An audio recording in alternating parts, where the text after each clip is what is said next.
Vanimel MUP school. അവിടെ 7ാം class വരെ വിദ്യാഭ്യാസം നേടി വിദ്യാഭ്യാസം അവസാനിപ്പിച്ചിട്ടുള്ള ഒരു കാലഘട്ടം വാണിമേൽ ജനങ്ങൾക്കുണ്ടായിരുന്നു. അവർക്ക് ഹൈസ്കൂൾ വിദ്യാഭ്യാസം നേടുക 1976, 70, 75, 76 കാലഘട്ടത്തിൽ ഹൈസ്കൂൾ വിദ്യാഭ്യാസം നേടുക എന്നുള്ളത് ഒരു വലിയ പ്രയാസകരമായ സംഭവമായിരുന്നു. കാരണം അത്രയും ദൂരെ സഞ്ചരിക്കണം. ഇന്നത്തെ പോലെ യാത്രാ സൗകര്യങ്ങളൊന്നും ഇല്ലാത്തൊരു സമയത്ത് വളയം ഹൈസ്കൂൾ അതുപോലെ ദൂരങ്ങളിലുള്ള സ്കൂളുകളിലൊക്കെ പോയി കിലോമീറ്ററുകൾ താണ്ടി പഠിക്കുക എന്നുള്ളത് വലിയ പ്രയാസകരമായ സംഭവമായിരുന്നു. അതുകൊണ്ട് തന്നെ അന്ന് പലരും വിദ്യാഭ്യാസം നേടാതെ പിറകോട്ട് പോയിട്ടുണ്ട്. ഒരുപാട് വിദ്യാഭ്യാസപരമായിട്ട് ഉയർച്ചയിലേക്കുള്ള സന്ദേശം ഇവിടെ ലഭിച്ചിട്ടുള്ള ജനങ്ങൾക്ക് അതിനുള്ള അടിസ്ഥാന സൗകര്യങ്ങൾ ഇവിടെ ഇല്ല എന്നുള്ളത് കൊണ്ട് തന്നെ അവർ വിദ്യാഭ്യാസ രംഗത്ത് അല്ലെങ്കിൽ വിദ്യാഭ്യാസം നേടുന്നതിന് പിറകോട്ട് പോയിട്ടുണ്ട്. അത് മനസ്സിലാക്കിയിട്ടാണ് അന്നത്തെ നേതാക്കന്മാർ, ഈ നാട്ടിൻ്റെ നേരത്തെ സുബൈർ പറഞ്ഞതുപോലെ നമ്മുടെ നേതാക്കന്മാർ പൂർവികരായിട്ടുള്ളവരൊക്കെ നേതൃത്വം കൊടുത്തുകൊണ്ട് ഇവിടെ ഒരു ഹൈസ്കൂൾ വേണമെന്നുള്ള താല്പര്യത്തോടുകൂടി പ്രവർത്തിച്ചു.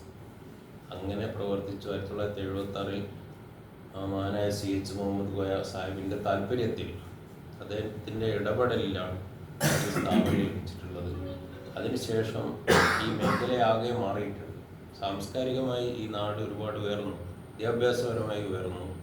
ഈ നാടിൻ്റെ സ്വഭാവം മാറ്റുന്നതിൽ മുഖ്യമായ പങ്ക് വഹിച്ചിട്ടുള്ള സ്ഥാപനം പ്രസൻറ്റ് ഹയർ സെക്കൻഡറി സ്കൂളാണ്.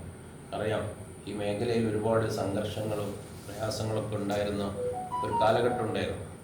ആ കാലഘട്ടത്തെ അതിജീവിക്കാൻ, അന്നത്തെ സമൂഹത്തെ നേരിൻ്റെ വഴിയിലേക്ക് കൊണ്ടുവരാൻ, സമാധാനത്തിൻ്റെ ചിന്തകളിലേക്ക് അവരെ കൊണ്ടുവരാൻ നേതൃത്വം നൽകിയിട്ടുള്ള സ്ഥാപനം കൂടിയാണ് പ്രസൻറ്റ് ഹയർ സെക്കൻഡറി സ്കൂൾ. 2014 ഇത് ഹയർ സെക്കൻഡറി ആകുന്നത്. അതുവരെ ഇത് ഹൈസ്കൂളായിരുന്നു. ഇപ്പോൾ ഹയർ സെക്കൻഡറി ഉണ്ട്. നല്ല മികച്ച നിലവാരമുള്ള ഒരു വിദ്യാഭ്യാസ സ്ഥാപനമായിട്ട് ഇത് എല്ലാവരും അംഗീകരിക്കപ്പെട്ടിട്ടുണ്ട്. ഇവിടുന്ന് പഠിച്ചു പോയിട്ടുള്ള ഒരുപാട് പേർ ഉന്നതങ്ങളിൽ ഇപ്പോൾ പ്രവർത്തിച്ചു കൊണ്ടിരിക്കുന്നുണ്ട്. ഒരുപാട് പേർ ഇതിൻ്റെ വിദ്യാഭ്യാസം നേടി അവരുടെ തൊഴിൽ മേഖലയിലൊക്കെ കഴിവ് പ്രകടിപ്പിച്ചുകൊണ്ടിരിക്കുന്ന സാഹചര്യമൊക്കെ ഉണ്ട്. അങ്ങനെയുള്ള ഒരു മഹത്തായ സ്ഥാപനം. എല്ലാ കാര്യങ്ങളിലും ഈ സ്ഥാപനം മുന്നിലാണ്.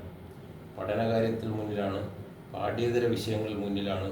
അതുപോലെ റിസൾട്ടിൻ്റെ കാര്യത്തിൽ SSLC റിസൾട്ട് എപ്പോഴും 100%, അതുപോലെ മികച്ച റിസൾട്ട് എന്നൊക്കെ പറയുന്നത് ഇപ്പം തുടങ്ങിയതല്ല, ഒരുപാട് കാലമായിട്ട് ഇവിടെ മേഖലയിലുള്ള സ്കൂളുകളേക്കാൾ മികച്ച റിസൾട്ട് ഉണ്ടാക്കി മുന്നോട്ട് പോകുന്ന സ്ഥാപനമാണ്. ഇപ്പോൾ ഹയർ സെക്കൻഡറി കഴിഞ്ഞ പരീക്ഷയിൽ, ഹയർ സെക്കൻഡറി +2 പരീക്ഷയിൽ നമുക്ക് 100% വിജയം ഉണ്ടായിട്ടുണ്ട്.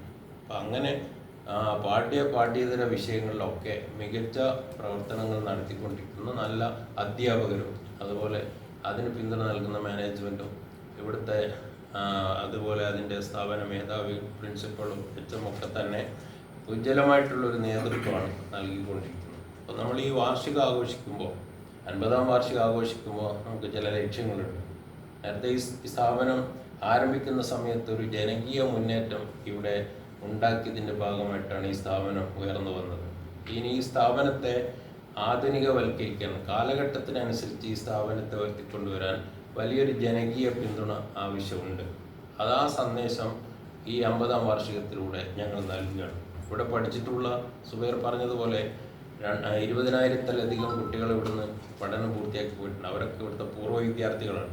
ലോകത്തിൻ്റെ വിവിധ ഭാഗങ്ങളിൽ സേവനം ചെയ്തുകൊണ്ടിരിക്കുന്ന അവരൊക്കെ ചെറിയൊരു പിന്തുണ നൽകിയാൽ ഈ സ്ഥാപനത്തെ അന്തർദേശീയ രംഗത്ത് ശ്രദ്ധിക്കപ്പെടുന്ന ഒരു വലിയ സ്ഥാപനമായിട്ട് ഉയർത്തിക്കൊണ്ടുവരാൻ കഴിയും. അതിനുള്ള ഒരു തുടക്കമാണ് ഈ 50ാം വാർഷികം. ഈ വാർഷികത്തിൽ ഞങ്ങൾ അതൊക്കെ ലക്ഷ്യം വെക്കുന്നുണ്ട്. അതുപോലെ ഈ നാട്ടിലെ ജനങ്ങൾക്ക് ഉപകാരപ്രദമായിട്ടുള്ള ആകർഷണീയമായിട്ടുള്ള പരിപാടികളും അതുപോലെ ചർച്ചകളും ചിന്തകളും ഒക്കെ ഇതിൻ്റെ ഭാഗമായിട്ട് നടക്കും. എല്ലാ പരിപാടികളും ഞങ്ങളുടെ എല്ലാവരുടെയും പിന്തുണ ഉണ്ടാകണം എന്ന് ഞാൻ അഭ്യർത്ഥിക്കുകയാണ്.